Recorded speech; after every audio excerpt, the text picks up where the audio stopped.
हम ये नहीं कहेंगे कि बजट से संबंधित एग्जाम में प्रश्न पूछते हैं, क्योंकि अगर ये कह दिए तो फिर बजट का इंसल्ट हो जाएगा भाई, और पूरे एग्जाम का धजिया उड़ जाएगा। ठीक है, इसलिए तैयारी जो भी करते हैं उनको सभी को पता है कि बजट से संबंधित प्रश्न एग्जाम में छपते हैं।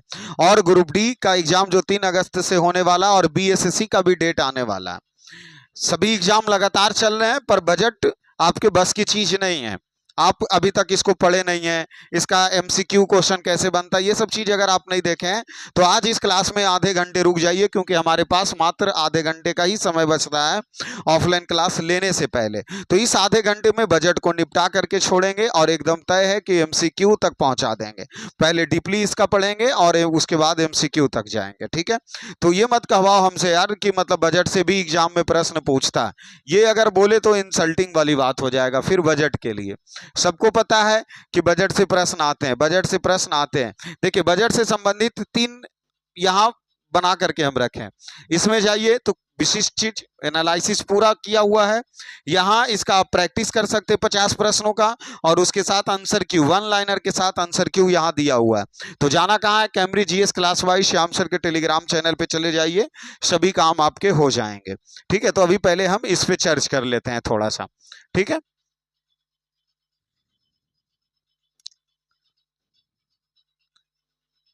चलिए, ये रहा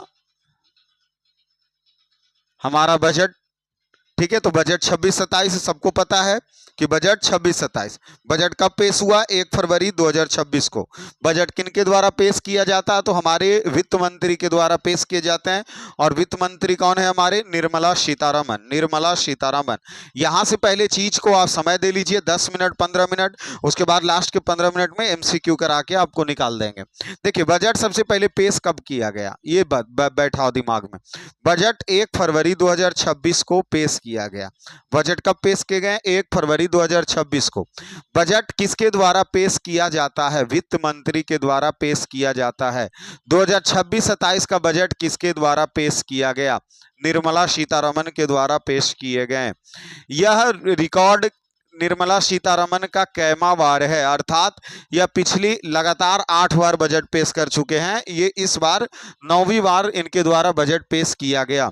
ये वित्तीय वर्ष 26 और 27 के लिए ये बजट बनाया गया है। ठीक है, चलिए, अभी इस बजट की सबसे खास बात कि अभी देश आजाद जब से हुआ है अभी तक ये पहला बजट है जो रविवार को पेश किया गया। इससे पहले कभी कोई बजट रविवार को पेश नहीं किया गया था, तो ये भी उसमें खास बातें ही हो गई।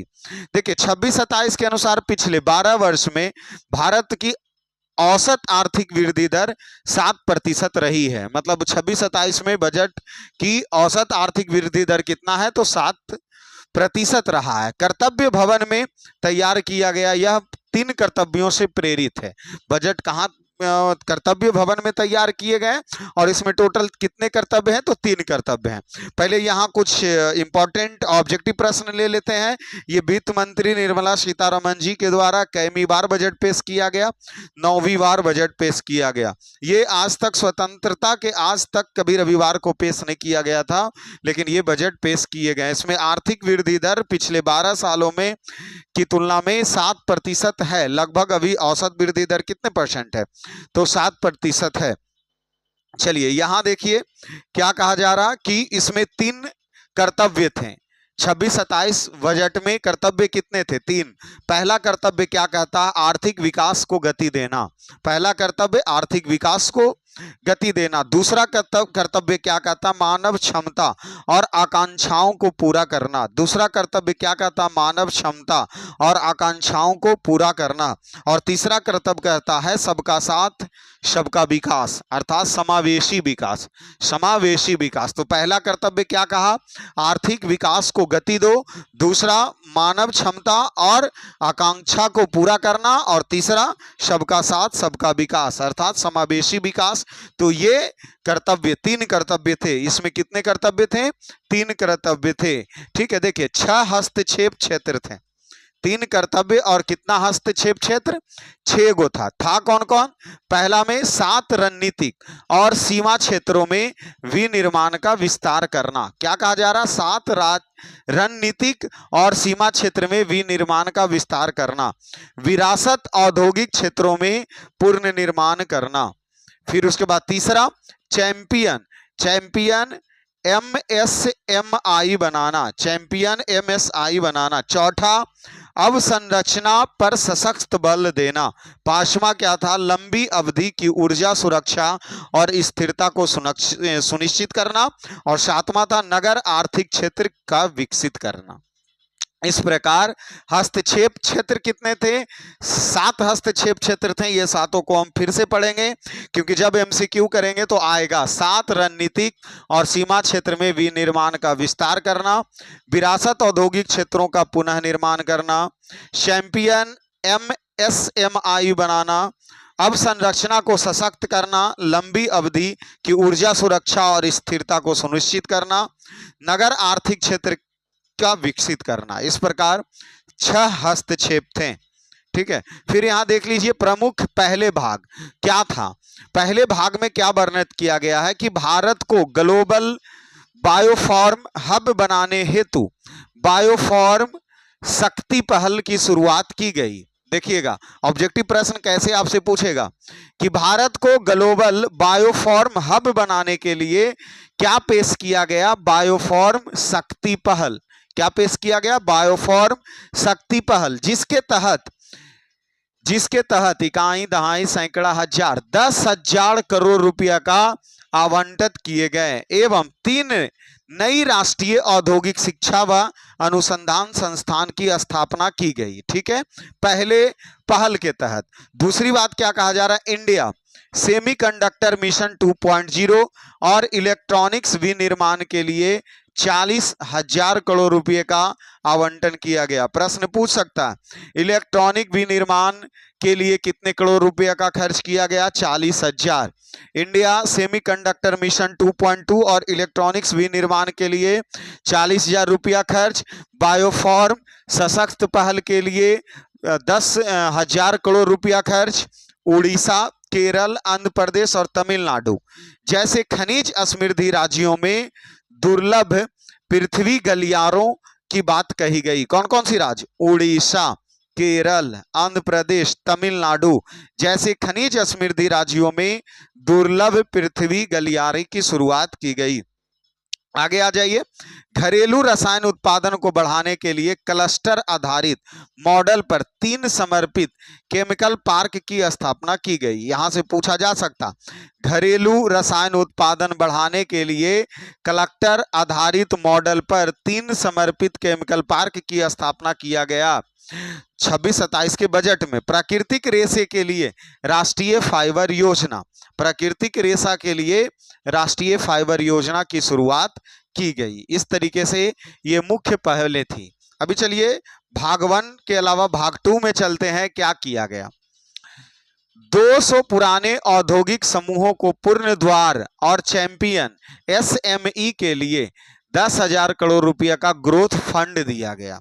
देखिएगा क्या कहा जा रहा है? 200 पुराने औद्योगिक समूह का पूर्ण द्वार और चैंपियन SME के लिए कितना करोड़ रुपए खर्च किए गए? 10,000 करोड़ रुपए ग्रोथ फंड दिया गया। राष्ट्रीय रेशा योजना के तहत जूट, रेशा और ऊन की आत्मनिर्भरता बढ़ाई गई। राष्ट्रीय रेशा योजना के तहत क्या किया गया? जूट, रेशा और ऊन की आत्मनिर्भरता बढ़ाई गई। पूंजीगत व्यय बढ़ाकर के कितना कर दिया गया? 12.2 लाख करोड़ रुपए कर दिए गए। पूंजीगत व्यय बढ़ाकर के कितना कर दिया गया? 12.2 लाख करोड़ रुपए कर दिए गए। पूर्व में डंकुनी से पश्चिमी में सूरत तक नया माल ढुलाई गलियारा की शुरुआत की गई। देखिए पूरब में कहां से? डंकुनी से। पूरब में डंकुनी से पश्चिम में सूरत तक माल ढुलाई गलियारा का शुरुआत किया गया। 7 प्रमुख रूट। कौन कौन रूट? मुंबई पुणे, पुणे हैदराबाद, हैदराबाद बेंगलुरु, हैदराबाद चेन्नई, चेन्नई बेंगलुरु, दिल्ली वाराणसी और वाराणसी सिलीगुड़ी पर हाई स्पीड रेल कॉरिडोर की शुरुआत की गई। किया जाएगा, ऐसा बजट में था। 7 प्रमुख रूटों पर, कौन कौन रूट?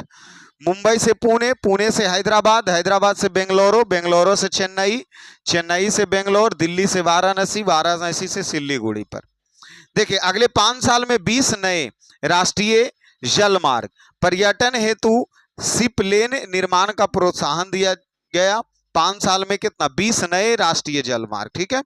खनिज समृद्धि, तलचर और अंगुला में बंदरगाह जोड़ने हेतु राष्ट्रीय जलमार्ग NW5 की प्राथमिकता दी गई। NW5 की क्या दी गई? प्राथमिकता दी गई, ठीक है। और देखिए क्या किया गया है, मानव क्षमता और आकांक्षा, अर्थात ये दूसरे कर्तव्य के तहत, पहले कर्तव्य में उतनी बात कही गई, ये दूसरे कर्तव्य में क्या कहा जा रहा?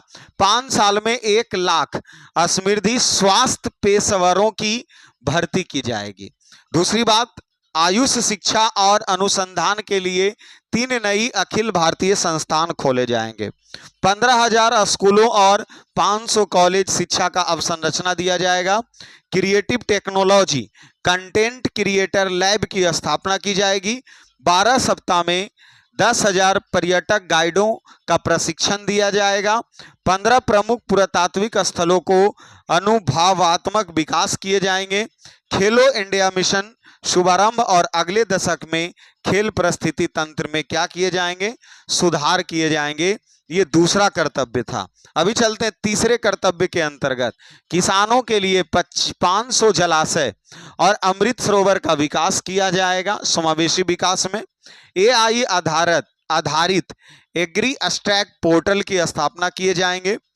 दिव्यांगन और मानसिक स्वास्थ्य, IT व आतिथ्य क्षेत्रों में दिव्यांगजनों के लिए विशेष कौशल योजना की शुरुआत की जाएगी। उत्तर भारत में NIMHAN2 की स्थापना किया जाएगा। साथ में चंदन, कोको, काजू जैसे उच्च मूल्य वाली फसलों को सहायता दी जाएगी। ये हमारा तीसरे कर्तव्य में कहा गया है, ठीक है। तीसरी कर्तव्य की और बात कही जाए तो इसमें तीसरे कर्तव्य के भाग 1 में वो थे। भाग 2 में क्या कहा गया? रांची और तेजापुर में मानसिक स्वास्थ्य संस्थानों को सुदृढ़ीकरण किया जाएगा।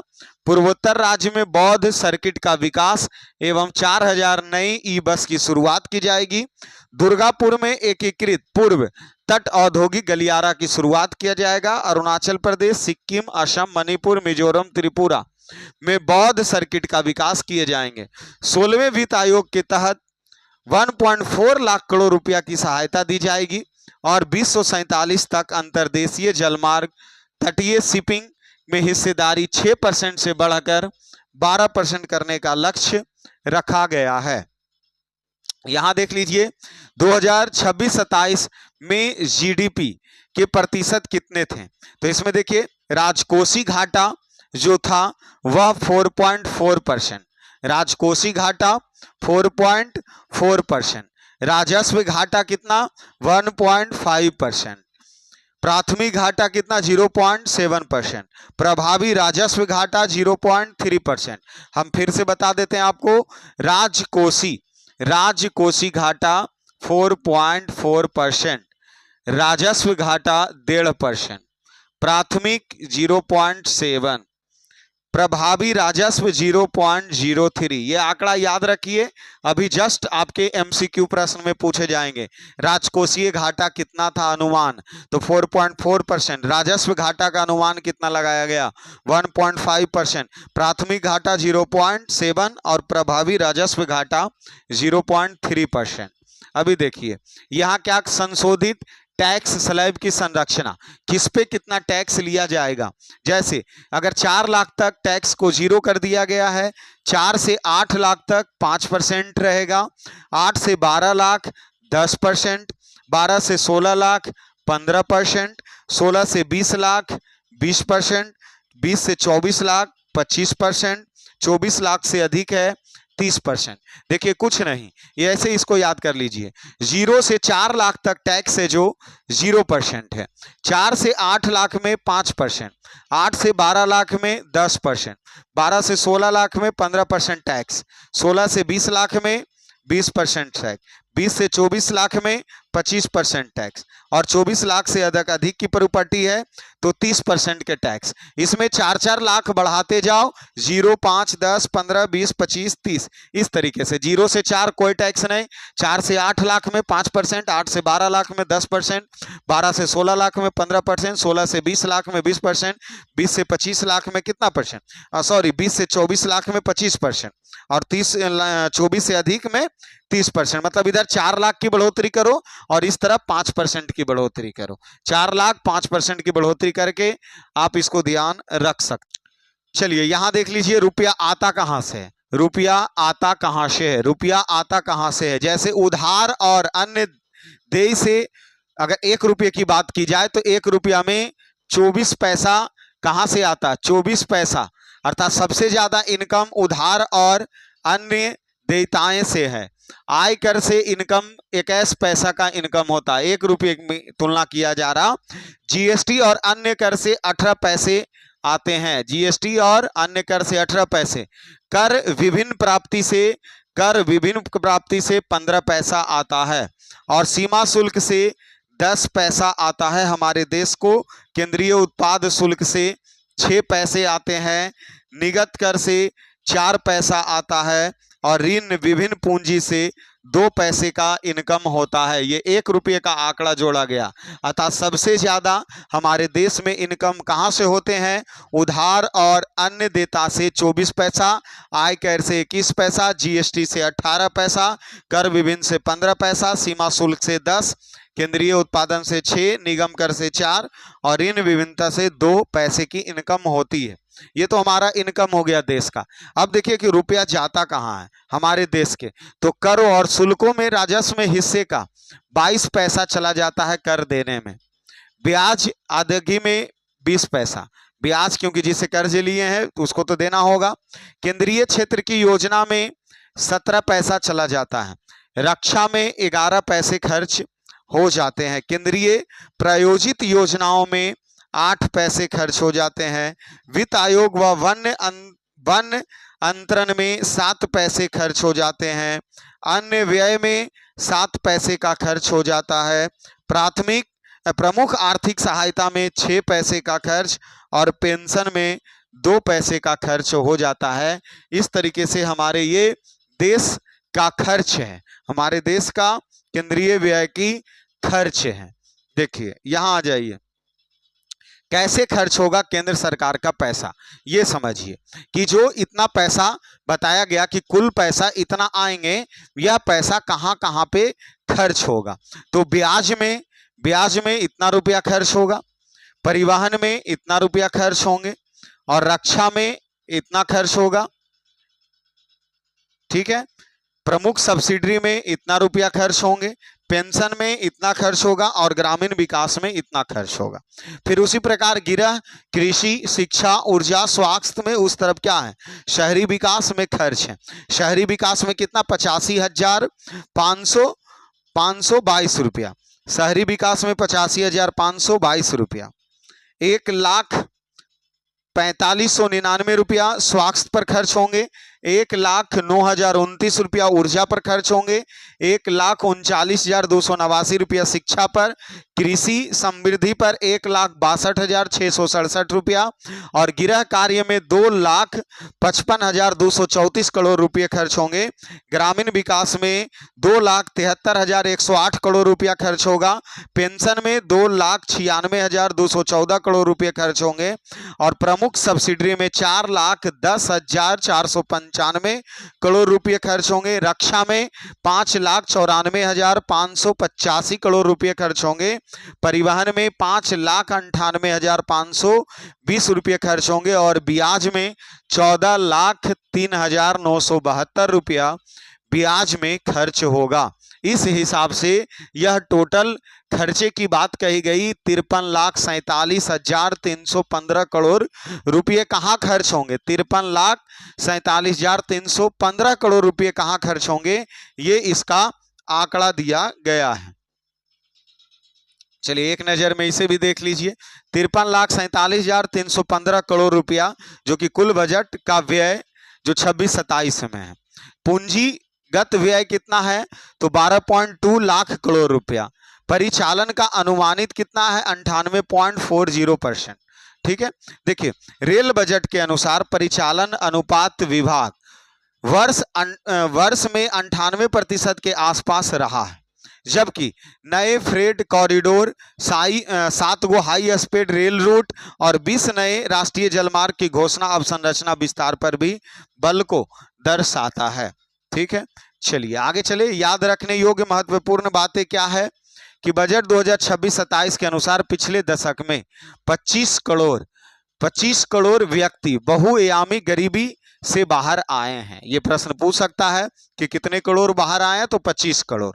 कैंसर रोग की राहत देने के लिए कुल 17 दवाइयों की मूल्य सीमा शुल्क को मुफ्त किया गया है। देश का दूसरा national institute of mental health and neuro science Ranchi में स्थापित किया जाएगा। ठीक है, ये प्रश्न महत्वपूर्ण है। National institute of mental health and neuro science की स्थापना रांची में किए जाएंगे, देश का जो दूसरा होगा।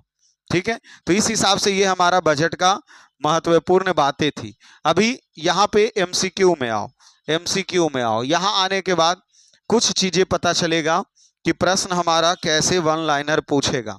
अभी तक तो वहां पढ़ दिए, अभी तक तो वहां क्या कर दिए। आइए फर्स्ट क्या पूछा जा रहा, आंसर बताते चलो, फटाफट आंसर बताते चलो। क्या फर्स्ट क्वेश्चन पूछ रहा, फर्स्ट क्वेश्चन क्या पूछ रहा, बजट से संबंधित पहले प्रश्न क्या है। वित्तीय वर्ष 2026-27 में केंद्रीय बजट संसद में किस तारीख को प्रस्तुत किया गया, तो 1 फरवरी 2026 ईस्वी को। बजट कब पेश किए जाते हैं, 1 फरवरी 2026 ईस्वी को। तो ये तो आपको काफी आसान लगा होगा, ये काफी आपको क्या लगा, आसान लगा। चलिए दूसरे प्रश्न की ओर आगे चलिए। दूसरा प्रश्न क्या कह रहा, क्वेश्चन नंबर दूसरा, वित्त मंत्री निर्मला सीतारमण के लिए बजट 2026-27 प्रस्तुत करना रिकॉर्ड का कौन सी बार का बजट था, तो ये कौन सी बार का बजट था, तो यह 9वीं बार उनके द्वारा बजट पेश किए गए हैं। कौन बार, 9वीं बार बजट पेश किए गए हैं उनके द्वारा, निर्मला सीतारमण जी के द्वारा। चलिए अगले प्रश्न पे चलिए, अगले प्रश्न पे आइए। स्वतंत्रता के बाद केंद्रीय बजट पहली बार किस दिन को पेश किया गया, रविवार के दिन पेश किए गए थे। किस दिन, रविवार के दिन पेश किए गए थे। अगले आइए, बजट 2026-27 के अनुसार पिछले 12 वर्ष में भारत का औसत वृद्धि दर लगभग कितना % रखा गया है, तो 7% रखा गया है। कितना परसेंट, 7% रखे गए हैं। चलिए फटाफट आंसर बताते चलिए। बजट 2026-27 कितने कर्तव्य से प्रेरित होकर तैयार किया गया है, तो कर्तव्य कितने थे, 3 कर्तव्यों से प्रेरित होकर के इसको तैयार किया गया है। बजट का पहला कर्तव्य क्या था, बजट का पहला कर्तव्य क्या था, आर्थिक विकास को गति देना। पहला कर्तव्य आर्थिक विकास को गति देना। चलिए आ जाइए, बजट का दूसरा कर्तव्य क्या था, दूसरा कर्तव्य क्या था, मानव क्षमता और आकांक्षाओं को पूरा करना, मानव क्षमता और आकांक्षाओं को पूरा करना। बजट का तीसरा कर्तव्य क्या था, सबका साथ सबका विकास, सबका साथ सबका विकास, ये तीसरे कर्तव्य थे। अगले पर आइए, पहले कर्तव्य के तहत कितने क्षेत्रों में हस्तक्षेप कार्यक्रम का प्रस्ताव दिया गया था। पहले कर्तव्य में कितने क्षेत्रों में, कितने क्षेत्रों में, तो पहले कर्तव्य के तहत 6 क्षेत्रों में हस्तक्षेप कार्यक्रम का प्रस्ताव दिए गए थे। चलिए अगले प्रश्न पे आइए।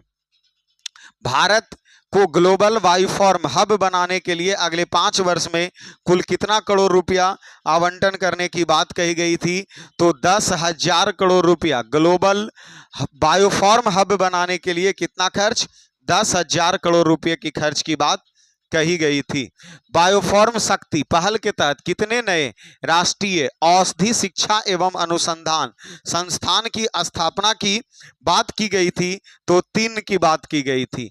बायोफॉर्म शक्ति पहल के तहत कितने नए राष्ट्रीय औषधि शिक्षा एवं अनुसंधान संस्थान की बात की गई थी, 3 की बात की गई थी। चलिए अगले प्रश्न, इंडिया सेमीकंडक्टर मिशन 2.0 और इलेक्ट्रॉनिक्स विनिर्माण के लिए कितने करोड़ रुपया का आवंटन किया गया है? तो हम उसी समय जब पढ़ा रहे थे तो बोले थे 40,000 करोड़ रुपए की खर्च की बात कही गई है। चलिए आगे आइए। दुर्लभ पृथ्वी गलियारा निम्नलिखित में से किस राज्य उड़ीसा, केरल, आंध्र प्रदेश और तमिलनाडु, उड़ीसा, केरल, आंध्र प्रदेश और तमिलनाडु से यह गलियारा गुजरेगी?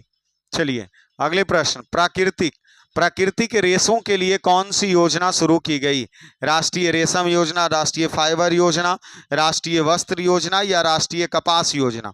तो कौन सी योजना थी? राष्ट्रीय फाइबर योजना की शुरुआत की गई। राष्ट्रीय फाइबर योजना की शुरुआत की गई।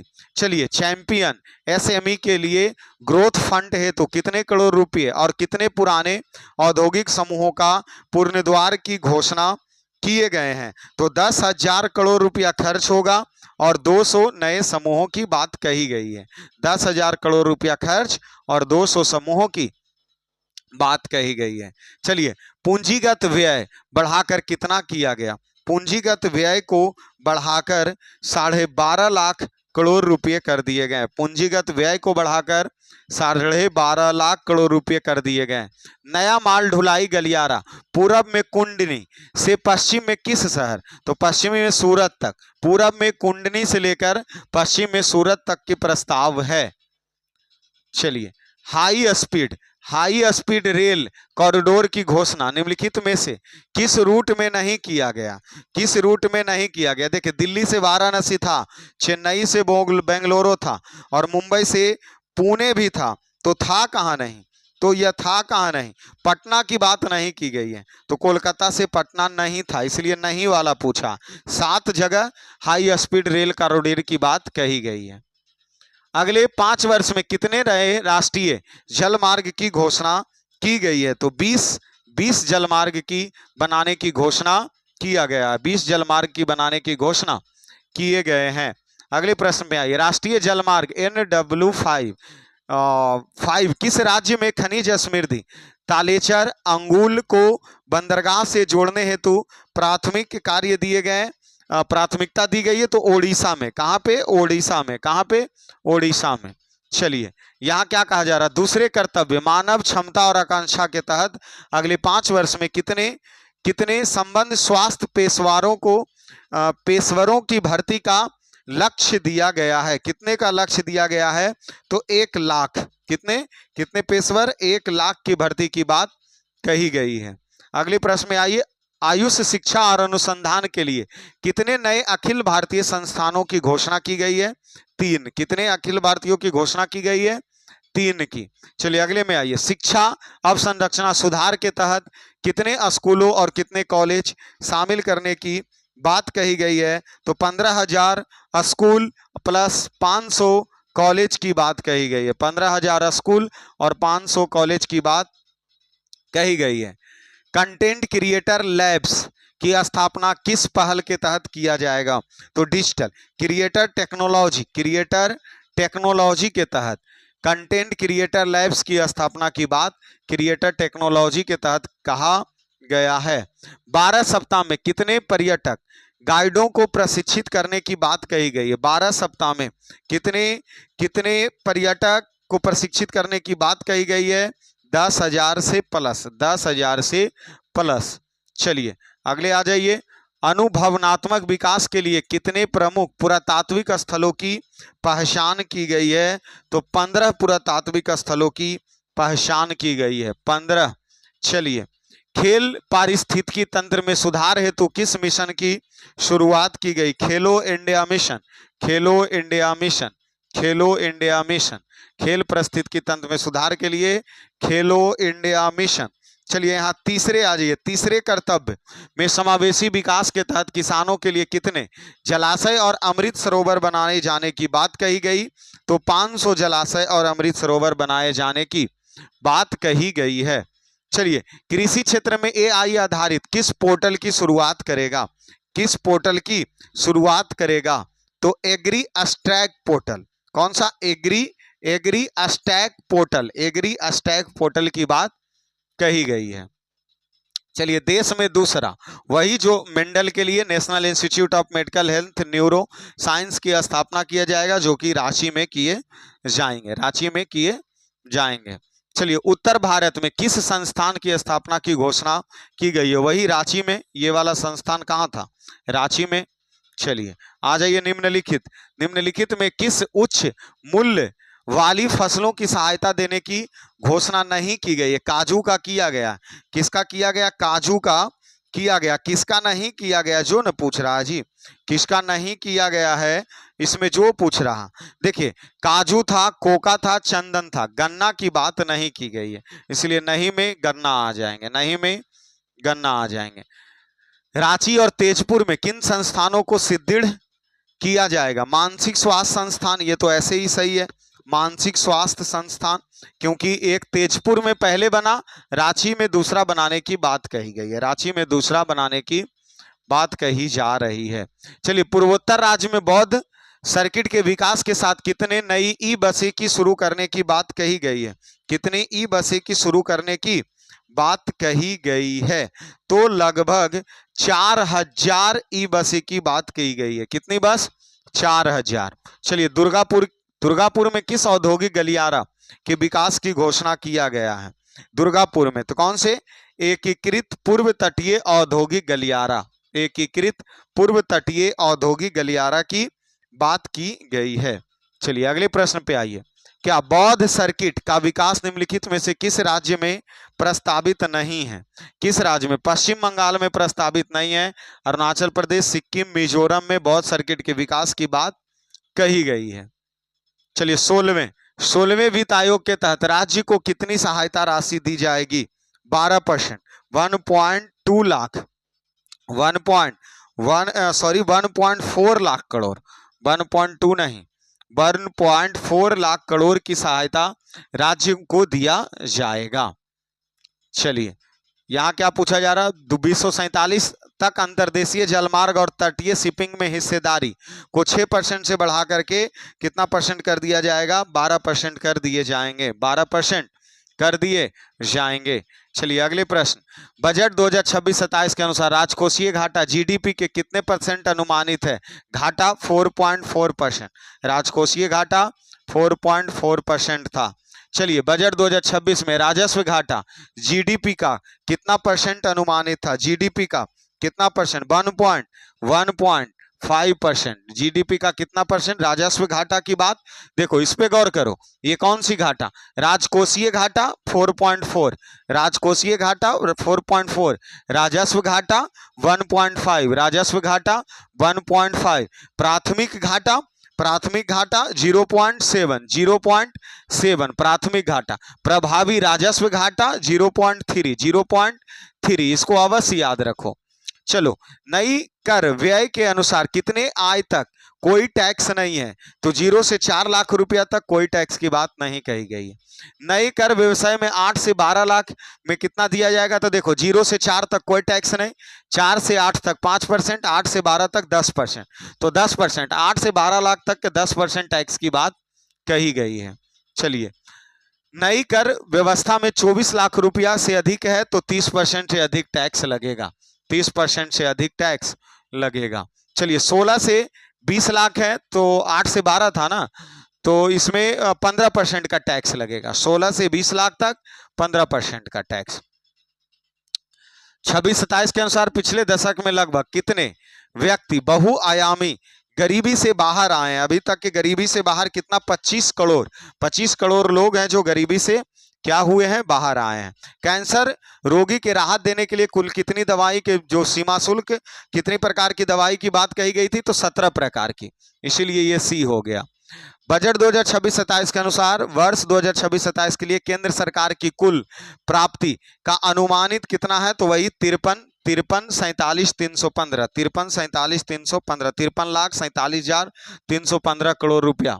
ठीक है, रुपया आता है आरेख के अनुसार केंद्र सरकार के राजस्व का सबसे बड़ा हिस्सा किस स्रोत से आता है, तो वही उधार एवं अन्य देयताएं स्रोत से आता है, तो ऑप्शन बी हमारा सही हो गया, ऑप्शन बी हमारा क्या हो गया, सही हो गया। देखिए इससे भी सबसे खास बातें हम आपके लिए ये सब सभी को जो, तो ये वहां पे आप ऑब्जेक्टिव प्रैक्टिस कर लीजिए और यहाँ आइए। तो यहाँ आने के बाद आप देख लीजिए जो प्रश्न आपको पूछा है उसको हम वन लाइनर में भी करके दिए हैं, वन लाइनर में भी करके दिए हैं। तो यहाँ फिर से आप रिपीट कर सकते हो। वित्तीय वर्ष 2026-27 का केंद्रीय बजट संसद में किस तारीख को पेश किया जाता है? 1 फरवरी 2026 को। वित्त मंत्री निर्मला सीतारमण बजट 2026 प्रस्तुत रिकॉर्ड का कैमा बार था? यह 9वां बार बजट था। इस बार बजट कौन से दिन को पेश किया गया? रविवार को। बजट 26-27 के अनुसार पिछले 12 वर्ष में औसतन वृद्धि दर 7% का था। बजट 2026-27 कितने कर्तव्य की बात कही गई है? 3 प्रकार की कर्तव्य। बजट का पहला कर्तव्य क्या था? आर्थिक विकास को गति देना। बजट का दूसरा कर्तव्य क्या था? मानव क्षमता और आकांक्षाओं को पूरा करना। बजट का तीसरा कर्तव्य क्या था? सबका साथ सबका विकास। पहले कर्तव्य के तहत कितने हस्तक्षेप कार्यक्रम का प्रस्ताव दिया गया? 6 प्रकार का। भारत को ग्लोबल बायोफार्म हब बनाने के लिए 5 वर्ष के लिए कुल कितने करोड़ रुपए का आवंटन किया गया? 10,000 करोड़ रुपया। बायोफार्म शक्ति पहल के तहत कितने नए राष्ट्रीय औद्योगिक शिक्षा अनुसंधान संस्थान की स्थापना की बात की गई? 3। इंडिया सेमीकंडक्टर मिशन 2.0 और इलेक्ट्रॉनिक्स विनिमय में कितने करोड़ रुपए की आवंटन की बात कही गई? 40,000 करोड़। दुर्लभ पृथ्वी गलियारा कौन कौन से राज्य से जाएंगे? उड़ीसा, केरल, आंध्र प्रदेश, तमिलनाडु। प्राकृतिक रेशे के लिए कौन सी योजना? राष्ट्रीय फाइबर योजना। चैंपियन एसएमई के लिए ग्रोथ फंड हेतु कितने करोड़ रुपए और कितने पुराने औद्योगिक समूहों का पुनर्द्वार की बात की गई है? 10,000 करोड़ रुपया और 200 पुराने औद्योगिक समूहों की बात की गई है। पूंजीगत व्यय बढ़ाकर कितना कर दिया गया? 12.2 लाख करोड़। नए माल ढुलाई गलियारा जो पूरब में डंकुनी और पश्चिम में सूरत तक चलेगा। हाई स्पीड रेल कॉरिडोर में कौन नहीं था? तो कोलकाता से पटना नहीं था। अगले 5 वर्ष में कितने नए राष्ट्रीय जलमार्ग? तो 20 नए जलमार्ग बनाए जाएंगे। राष्ट्रीय जलमार्ग NW1 किस राज्य से जाएगा? उड़ीसा होते जाएगा। दूसरे कर्तव्य मानव क्षमता और आकांक्षाओं के तहत 5 वर्ष में कितनी स्वच्छ सेवाओं की भर्ती की जाएगी? 1 लाख लगभग। आयुष शिक्षा अनुसंधान में कितने नए अखिल भारतीय संस्थान की घोषणा की गई? तो 3। शिक्षा अवसंरचना सुधार में कितने स्कूल खोले जाएंगे? तो 15,000 स्कूल और 500 कॉलेज खोले जाएंगे। कंटेंट क्रिएटर लैब की स्थापना किस पहल के तहत हुआ? Creator technology. 12 सप्ताह में कितने पर्यटक गाइडों को प्रशिक्षित की दिया जाएगा? 10,000। अनुभवनात्मक विकास के लिए कितने प्रमुख पुरातात्विक स्थलों की पहचान की गई है? 15। खेल परिस्थिति में सुधार करने के लिए खेलो इंडिया मिशन। तीसरे कर्तव्य समावेशी के तहत किसानों के लिए कितनी जलाशय और सरोवर बनाए जाएंगे? 500। कृषि क्षेत्र में AI आधारित किस पोर्टल की शुरुआत की गई है? Agri stack portal. देश का दूसरा national institute of mental health and neuro science बनाया जाएगा रांची में। उत्तर भारत में किस संस्थान? तो वही जो national institute of mental health neuro science की स्थापना रांची में किया जाएगा। उच्च मूल्य वाली फसल में सहायता की गणना नहीं था उसमें। रांची में और तेजपुर में मानसिक स्वास्थ्य संस्थान को मजबूत किए जाएंगे। पूर्वोत्तर राज्य में बौद्धिक सर्किट के विकास के लिए नई बस 4,000 नई बस की शुरुआत की जाएगी। दुर्गापुर में किस औद्योगिक गलियारे का विकास है? एकीकृत पूर्व तट औद्योगिक गलियारा। बौद्ध सर्किट का विकास निम्नलिखित में किस राज्य में नहीं किया जाएगा? पश्चिम बंगाल में। 16वें वित्त आयोग के तहत कितनी सहायता राशि दी गई? 1.4 लाख करोड़। 2047 तक जो अंतर्देशीय जलमार्ग और तटीय शिपिंग में हिस्सा 6% से बढ़ा करके 12% कर दिए जाएंगे। 2026-27 में राजस्व घाटा 4.4% था। राजकोषीय घाटा 4.4% है। राजस्व घाटा 1.5% है। प्राथमिक घाटा 0.7%। प्रभावी राजस्व घाटा 0.3%। नई कर व्यवस्था में 0 से 4 लाख तक कोई टैक्स नहीं है। 8 से 12 लाख तक 10% का टैक्स है। 24 लाख से अधिक है तो 30% का टैक्स है। 16 से 20 लाख तक 20% का टैक्स। और 2026-27 के अनुसार पिछले दशक में कितने व्यक्ति को गरीबी से बाहर किया गया? 25 करोड़ लोगों को। कैंसर रोगी के राहत के लिए जो कुछ दवाइयां बनाई गई उसमें 17 मुक्त दवाई दिया गया। 26-27 के अनुसार केंद्र सरकार में कुल प्राप्ति का अनुपातिक 53,47,315 करोड़ रुपया है। रुपया आता है सबसे ज्यादा कहां से? उधार और अन्य देताओं से रुपया आता है। इस प्रकार पहले वर्णन फिर एमसीक्यू और यहाँ फिर वन लाइनर क्वेश्चन।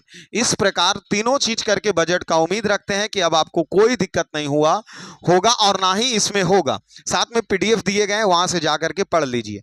तो करंट अफेयर का एक टॉपिक्स हम क्लियर किए, दूसरे टॉपिक्स जल्दी प्रयास करेंगे किसी प्रकार सभी टॉपिक्स को क्लियर कर दे 3 अगस्त से पहले।